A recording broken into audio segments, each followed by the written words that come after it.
لونگجینگ اور نامسائی ضلع کے کچھ مخصوص علاقوں میں AFSPA کا نفاذ جاری رہے گا۔ ان خطوں میں امن و قانون کی صورتحال کا جائزہ لینے کے بعد یہ فیصلہ کیا گیا ہے، جہاں سیکیورٹی مسائل سے نمٹنے کے لیے AFSPA نافذ کیا گیا ہے۔ منی پور میں جاری نسلی تشدد کے بعد 13 فروری سے صدر راج نافذ ہے۔ قومی تحقیقاتی ایجنسی NIA نے ایک متاثرہ شخص کو غیر قانونی طریقے سے امریکہ بھیجنے کے معاملے کے کلیدی ملزم کو گرفتار کر لیا ہے۔ متاثرہ شخص کو اس مہینے بھارت واپس بھیج دیا گیا تھا۔ ایجنسی نے کہا ہے کہ متاثرہ شخص کے مطابق اس نے ملزم کو غیر قانونی امیگریشن عمل کے بدلے تقریباً 45 لاکھ روپے ادا کیے تھے۔ NIA کی جانچ میں انکشاف ہوا ہے کہ ملزم کے پاس لوگوں کو بیرونی ممالک بھیجنے کا کوئی لائسنس، قانونی پرمٹ یا رجسٹریشن نہیں ہے، اور وہ متاثرین کو ڈنکی روٹ کے ذریعے اسپین، ایل سلواڈور، گواٹے-مالا اور میکسیکو کے راستے غیر قانونی طریقے سے امریکہ بھیجا کرتا تھا۔ صدر جمہوریہ دروپدی مرمو آج سے ممبئی کے 2 روزہ دورے پر روانہ ہوں گی۔ صدر جمہوریہ آج شام ممبئی پہنچیں گی۔ وہ کل ممبئی میں ریزرو بینک آف انڈیا کی 90ویں سالانہ تقریبات کی اختتامی تقریب میں شرکت کریں گی۔ اتراکھنڈ میں گنگوتری دھام کے کپاٹ اس سال 30 اپریل کو صبح 10:30 بجے اکشے ترتیہ کے موقع پر کھولے جائیں گے۔ ماں گنگا کی سرمائی قیام گاہ مکوا میں شری گنگوتری ٹیمپل کمیٹی کی ایک میٹنگ میں اس ضمن میں فیصلہ لیا گیا۔ شری یمنوتری دھام کے کپاٹ بھی اسی دن کھولے جائیں گے۔ یمنوتری دھام کے کپاٹ کو کھولے جانے کے وقت کا اعلان 3 اپریل کو یمنا جینتی کے موقع پر یمنوتری ٹیمپل کمیٹی کے ذریعے کیا جائے گا۔ شری بدری ناتھ کیدارناتھ ٹیمپل کمیٹی کے میڈیا انچارج ڈاکٹر ہریش گوڑ نے بتایا کہ شری بدری ناتھ اور شری کیدارناتھ دھاموں کے کپاٹ کے کھولے جانے کی تاریخ اور وقت کا اعلان پہلے ہی کیا جا چکا ہے۔ شری بدری ناتھ کے دھام کے کپاٹ 4 مئی کو صبح 6 بجے، جبکہ شری کیدارناتھ کے دھام کے کپاٹ 2 مئی کو صبح 7 بجے کھولے جائیں گے۔ یمنوتری، گنگوتری، کیدارناتھ اور بدری ناتھ اتراکھنڈ میں 4 بلند بالا پہاڑیوں پر واقع دھام ہیں۔ یہ دھام ہر سال تقریباً 6 مہینے کے لیے بند کر دیے جاتے ہیں اور عام طور پر اپریل یا مئی کے دوران گرمیوں میں کھولے جاتے ہیں۔ عام طور پر انہیں اکتوبر یا نومبر میں بند کر دیا جاتا ہے۔ مقدس یاتری یمنوتری سے گنگوتری اور کیدارناتھ کی جانب روانہ ہوتے ہیں اور آخر میں بدری ناتھ تک پہنچتے ہیں۔ یہ خبرنامہ آکاشوانی سے نشر کیا جا رہا ہے۔ آج ملک کے مختلف حصوں میں مذہبی عقیدت اور جوش و جذبے کے ساتھ عید الفطر کا تہوار منایا جا رہا ہے۔ یہ تہوار رمضان المبارک کے مقدس مہینے کے اختتام پر منایا جاتا ہے۔ عقیدت مند عیدگاہوں اور بڑی مساجد میں عید کی نماز ادا کر رہے ہیں۔ دلی میں جامع مسجد، فتح پوری مسجد اور شاہی عیدگاہ میں عید کی نماز ادا کی جا رہی ہے۔ اس موقع پر سیکیورٹی کے خاطر خواہ انتظامات کیے گئے ہیں۔ صدر جمہوریہ اور نائب صدر نے عید الفطر کے موقع پر لوگوں کو مبارکباد پیش کی ہے۔ اپنے پیغام میں صدر جمہوریہ نے اس بات پر زور دیا کہ یہ تہوار بھائی چارے، تعاون اور پیار و محبت کے جذبے کو مضبوطی فراہم کرتا ہے۔ صدر جمہوریہ نے اس امید کا اظہار کیا کہ یہ تہوار سبھی کے لیے امن، ترقی اور خوشحالی لے کر آئے گا اور ایک مثبت طریقہ کار کے ساتھ آگے بڑھنے کے لیے قوت فراہم کرے گا۔ نائب صدر جگدیپ دھنکڑ نے کہا ہے کہ عید الفطر کا تہوار ثقافتی تنوع سے حاصل ہونے والی قوت اور ان مشترکہ رشتوں کی یاد دہانی کراتا ہے جو افراد کو جوڑتی ہے۔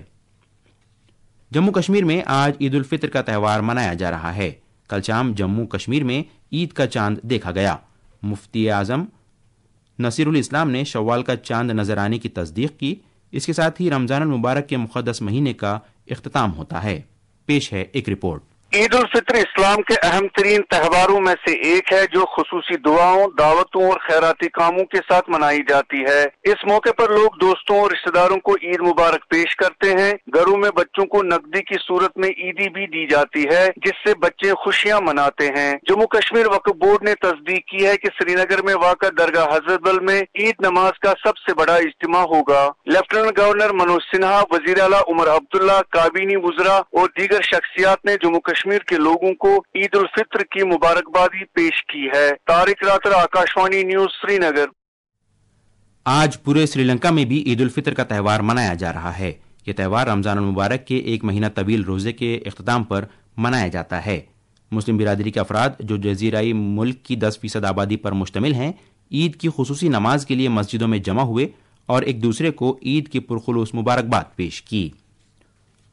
امریکہ کے صدر ڈونلڈ ٹرمپ نے ایران کو انتباہ دیتے ہوئے کہا ہے کہ اگر ایران اپنے نیوکلیائی پروگرام پر واشنگٹن کے ساتھ کسی سمجھوتے پر نہیں پہنچتا ہے تو اسے بمباری یا اضافی محصولات کا سامنا کرنا پڑے گا۔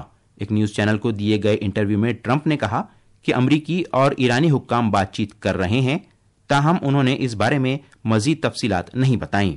Iran is very high on my list of things to watch. Have to talk it out, or my big preference is we work it out with Iran. But if we don't work it out, bad things are going to happen to Iran. دوسری جانب Tehran نے سمجھوتا کرنے یا فوجی کارروائی کا سامنا کرنے کے ٹرمپ کے انتباہ کو مسترد کر دیا ہے۔ اسی انٹرویو میں صدر ٹرمپ نے یوکرین میں جاری جنگ کے معاملے پر روس کے صدر ولادیمیر پوتن کے خلاف سخت برہمی کا اظہار کیا۔ ٹرمپ نے روس کو انتباہ دیتے ہوئے کہا ہے کہ اگر وہ جنگ بندی پر راضی نہیں ہوتا تو وہ روس سے تیل خریدنے والے ملکوں پر 50% تک محصولات عائد کر دیں گے۔ اس بات کو ٹرمپ کے موقف میں تبدیلی کے طور پر دیکھا جا رہا ہے، کیونکہ وہ ماضی میں بات چیت کے دوران پوتن کے حمایتی کے طور پر دیکھے جا رہے تھے۔ یورپی رہنما ٹرمپ کے موقف سے تشویش میں مبتلا تھے، تاہم ٹرمپ کے حالیہ تبصرے نے سخت موقف کا مظاہرہ کیا ہے۔ بھارتی فضائیہ آج سے یونان میں شروع ہو رہی کثیر ملکی فضائی مشق انیوکوس 25 میں شرکت کرے گی۔ 12 دنوں تک چلنے والی اس مشق کی میزبانی یونان کی ہیلینک فضائیہ کر رہی ہے اور یہ ایلیس کے تاریخی خطے کے انڈراویڈا ایئر بیس پر منعقد ہو رہی ہے۔ 11 اپریل تک چلنے والی اس فضائی مشق میں حصہ لینے والے بھارتی دستے میں فضائیہ کے Su-30 MKI لڑاکا طیارے، IL-78 جنگی طیارے اور C-17 طیارے شامل ہیں۔ غیر ملکی سرمایہ کاروں نے مالی سال 2024-25 کے دوران بھارتی قرض بازار میں تقریباً 56,000 کروڑ روپے کی سرمایہ کاری کی ہے، تاہم فورن پورٹ فولیو انویسٹرز یا FPIs نے موجودہ اقتصادی سال کے دوران بھارتی بازار سے 1,20,000 کروڑ روپیوں کی رقم نکالی بھی ہے۔ بھارتی محکمہ موسمیات نے اروناچل پردیش، کوکن اور گوا، مہاراشٹر، گجرات خطے، تریپورہ اور کیرلا میں آج دور دور تک تیز ہواؤں اور بجلی کے ساتھ گرج چمک کی پیش گوئی کی ہے۔ موسمیات سے متعلق ایجنسی نے سوراشٹر اور کچھ میں دور دور تک شدید گرمی کی پیش گوئی کی ہے۔ اردن کے عمان میں جاری ایشیائی کشتی چیمپئن شپ میں بھارتی اولمپک کھلاڑیوں دیپک پونیا اور ادت کو چاندی کے تمغوں پر اکتفا کرنا پڑا۔ کل رات کھیلے گئے مردوں کے 92 کلو گرام فری سٹائل زمرے میں دیپک پونیا نے جبکہ ادت نے 61 کلو گرام وزن کے زمرے میں چاندی کا تمغہ جیتا۔ اس دوران سیمی فائنل میں منگولیا کے کھلاڑی سے شکست کا سامنا کرنے والے دنیش نے ترکمانستان کے کھلاڑی کو ہرا کر کانسے کا تمغہ جیتا۔ بھارت اب تک ان مقابلوں میں مجموعی طور پر 10 تمغے جیت چکا ہے، جس میں سونے کا 1، چاندی کے 3 اور کانسے کے 6 تمغے شامل ہیں۔ یہ تھیں خبریں، اور اب اخبارات کے آئینے کے ساتھ ہیں شبانہ رحمان۔ شکریہ ضمیر۔ قومی راجدھانی دلی سے شائع ہونے والے آج کے تقریباً سبھی اخباروں نے الگ الگ خبروں کو شہ سرخیوں میں جگہ دی ہے۔ روزنامہ راشٹریہ سہارا، ہندوستان ایکسپریس، پرتاپ سمیت آج کے تقریباً سبھی اخباروں نے وزیر اعظم نریندر مودی کے کل من کی بات پروگرام میں دیے گئے بیانات کو اہمیت کے ساتھ پیش کیا ہے۔ روزنامہ ہندوستان ایکسپریس نے ان کے اس بیان کو سرخی بنایا ہے کہ گرمیوں کی چھٹیوں میں بچوں کو تخلیقی سرگرمیوں میں شامل کرنا ضروری ہے۔ ساتھ ہی اخباروں نے جناب مودی کے اس بیان کو نمایاں کیا ہے کہ بین الاقوامی یوگا دن ایک بہت بڑا تہوار بن گیا ہے۔ روزنامہ پرتاپ نے وزیر داخلہ امت شاہ کے اس بیان کو سرخی بنایا ہے کہ 31 مارچ 2026 کے بعد نکسلزم محض تاریخ بن جائے گا۔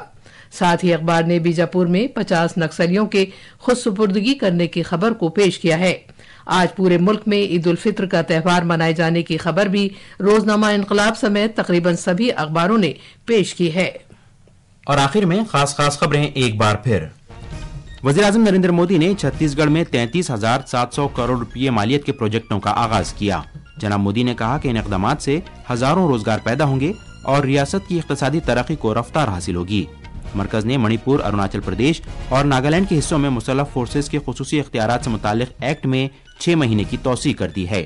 اتراکھنڈ میں گنگوتری اور یمنوتری دھام کے کپاٹ اس سال 30 اپریل کو کھولے جائیں گے۔ آج ملک بھر میں عید الفطر کا تہوار منایا جا رہا ہے۔ یہ تہوار رمضان المبارک کے مقدس مہینے کے اختتام پر منایا جاتا ہے۔